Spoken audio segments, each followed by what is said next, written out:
ಪಿಯಾಕ್ ಅಂಚಿರಿ ಮಾಡಲ್ಲ. ತಪ್ಪಾಯ್ತು. ಎಲ್ಲ కన్నడిగరిಗೂ మాట్లాడతాం. తెలుగు వస్తుంది ఆయనకి. పర్లేదు, మేము కన్నడలో మాట్లాడతాం. తెలుగులో మాట్లాడు అన్న. కర్ణాటకలో తెలుగు వాళ్ళు ఉంటే తెలుగు మాట్లాడద్దా? ಕನ್ನಡಕ್ಕೆ ಗೌರವ ಕೊಡು, ಕನ್ನಡ ಮಾತಾಡು. ನೀನ್ ಮಾತಾಡಕ್ ಬರ್ಲಿಲ್ವಾ? ತಿಕ್ಕ ಬಾಯಿ ಮುಚ್ಕೊಂಡು ಇರ್ಬೇಕು. ಅದನ್ನ ಬಿಟ್ಬಿಟ್ಟು ನೀನೇನ ತೆಲುಗು ಮಾತಾಡೋ ಅನ್ನೋದು ನಮ್ಗೆ?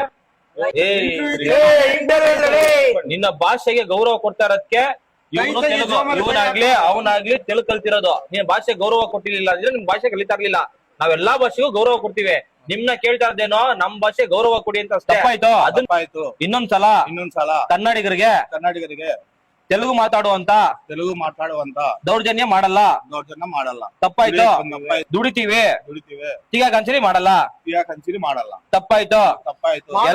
ಎಲ್ಲ ಕನ್ನಡಿಗರಿಗೂ ಕ್ಷಮೆ ಕೇಳ್ತಾ ಇದೀನಿ. ಸಾರಿ ಫಾರ್ ಆಲ್ ಕನ್ನಡಿಗನ್ಸ್. ಈಗಲೇ కల్సిపోడే.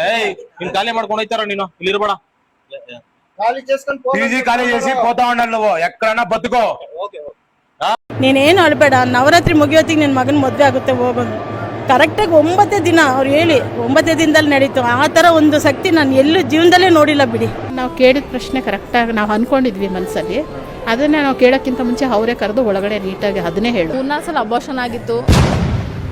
ಇವ್ರು ಹೇಳ್ದಂಗೆ ತುಂಬಾ ಬದಲಾವಣೆಗಳು ನಮ್ಮ ಜೀವನದಲ್ಲಿ ಆಗಿದೆ. ಪ್ರೀತಿಯಲ್ಲಿ ನಂಬಿ ಮೋಸ, ಇಷ್ಟಪಟ್ಟವರು ನಿಮ್ಮಂತೆಯಾಗಲು, ಸಂತಾನ ಸಮಸ್ಯೆ, ಮದುವೆ ವಿಳಂಬ, ಅತ್ತೆ ಸೊಸೆ ಕಲಹ, ಶತ್ರುನಾಶ, ಮಾಟ ಮಂತ್ರ, ವಾಮಾಚಾರ, ದಿಗ್ಬಂಧನ, ಇನ್ನು ಅನೇಕ ಸಮಸ್ಯೆಗಳಿಗೆ ಕಾಡು ದೇವಿಯ ವಿಶೇಷ ಪೂಜಾ ಶಕ್ತಿಯಿಂದ ಹಾಗೂ ನೊಂದು ಬಂದ ಭಕ್ತಾದಿಗಳಿಗೆ ಕಡಿಮೆ ಖರ್ಚಿನಲ್ಲಿ ಅತಿ ಶೀಘ್ರ ಪರಿಹಾರ ಮಾಡಿಕೊಡ್ತಾರೆ.